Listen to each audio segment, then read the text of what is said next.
I want to talk about my most recent ayahuasca ceremony because it was such a powerful and just delicious experience, which is a bit of a contrast compared to some of the stories I've shared with my friends.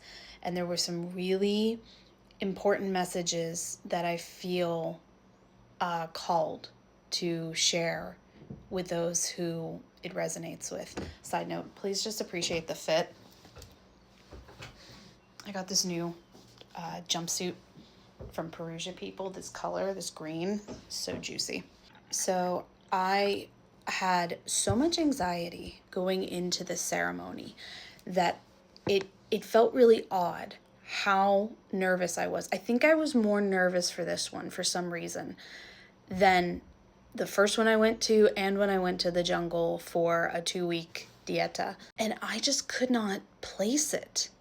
I was like, what are you afraid of? Like, it's just you. It's just the medicine. Like, there's always a little bit of anxiety when you're going into a altered state of consciousness, but it was so bad that, like, not only did the shaman like clock me as soon as I got to the retreat, I was also to the point, even there, unpacking my stuff. I was like, I don't think I'm gonna sit tonight. I think I'm just gonna skip and cut my losses. Like, that's fine. But thankfully I didn't. I did sit in ceremony, and while I did start the ceremony with a pretty rough purge, not to get too TMI, but I was essentially on the toilet with a bucket because we were moving something. It was probably all that anxiety I was just talking about.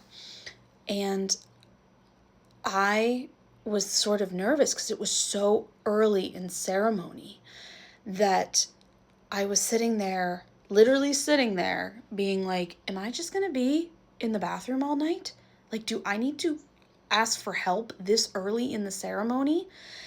And that's when ayahuasca said to me, it can be, if that's the experience you want to have.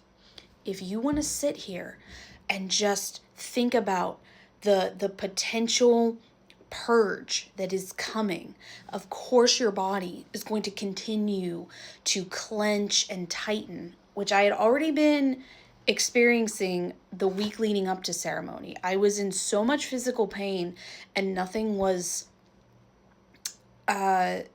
alleviating it. Like, no stretching was undoing it. None of my supplements. I was in the sauna. I was doing the float tank therapy. I was hitting it with everything, and nothing was helping this tightness in my body. So ayahuasca said, you can have that experience, or you can choose to move with the confidence that you will know when your body needs to go to the bathroom, essentially, or go do a purge. And I said, okay. And I kind of pulled myself together, took a couple deep breaths, and ended up going back down to the ceremony, and the night continued. And I didn't really purge at all for the rest of the ceremony in that way. So there was a point in ceremony where we were told by the shaman that there was essentially a bridge of a opportunity to go deeper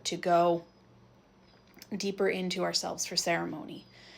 And I was seeing this like green dragon snake-like imagery along with like the typical ayahuasca art patterns you see.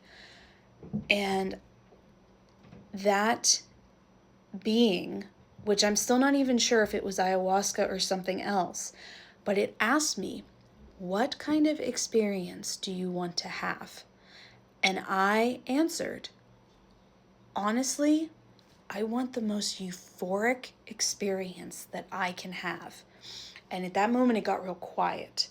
And it wasn't just quiet because the shaman wasn't singing. Like, it was that, like, when the air gets quiet, that all the air gets sucked out of a room when like something happens.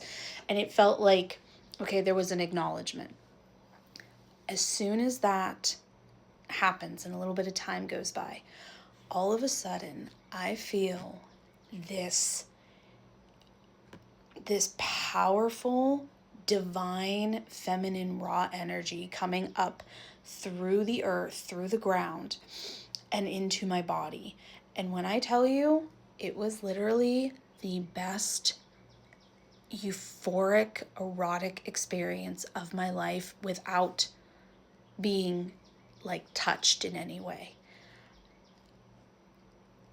I couldn't believe that every cell in my being was on fire the way it was. I could not believe the power that was coming up through my being and unlocking this flow in me. It was so powerful, I started dancing. And I need to explain to you, I don't dance. I barely dance even when I'm on a little bit of the funky fungi at a concert or something. Like maybe jumping up and down when I go to like metal festivals. But when I tell you, I have never flowed in the way that this ceremony opened up something in me. And it also showed me there is another way to purge that energy, that stagnation that I have been fighting against for a long time. And it was anything from just like being on my mat and doing like somewhat like yoga movement and stretches to the point I was on my feet dancing and moving my body in a way that felt so, it was literally like every movement of the flow I was doing was just making it more and more and more delicious. And I was almost saying to myself in ceremony, I was like, oh my God, can it be like this every time? And ayahuasca was like every time, and not just here in life. She said, it's not about you letting go of all these things to be deserving. You do not have to constantly be suffering and raking yourself across the coals to be deserving of the things you want. You literally just need to ask honestly, and it will be, it's literally that line, ask and you shall receive. I talked about in my previous video about the revelation of what I believe is coming next, which is this, the rise of the matriarchy. And I'm going to do a little bit more about that in a separate video. But the one powerful message out of what I was getting in that next experience was the healer does not dim their light just because it shines on other people's shadow that they are not ready to look at. And that was almost like the nudge I needed to not so much not that I want to shine my light or like force people into shadow work. That has to be a completely consensual thing. But if I make myself small, if I worry every moment about, am I too much? Am I taking up too much space? Am I being too loud? Am I being too Gina? I am denying myself my own medicine and medicine that may be beneficial to somebody else. And to walk this path, to walk this medicine path, is part of it is going to be making people uncomfortable at the things they don't want to see.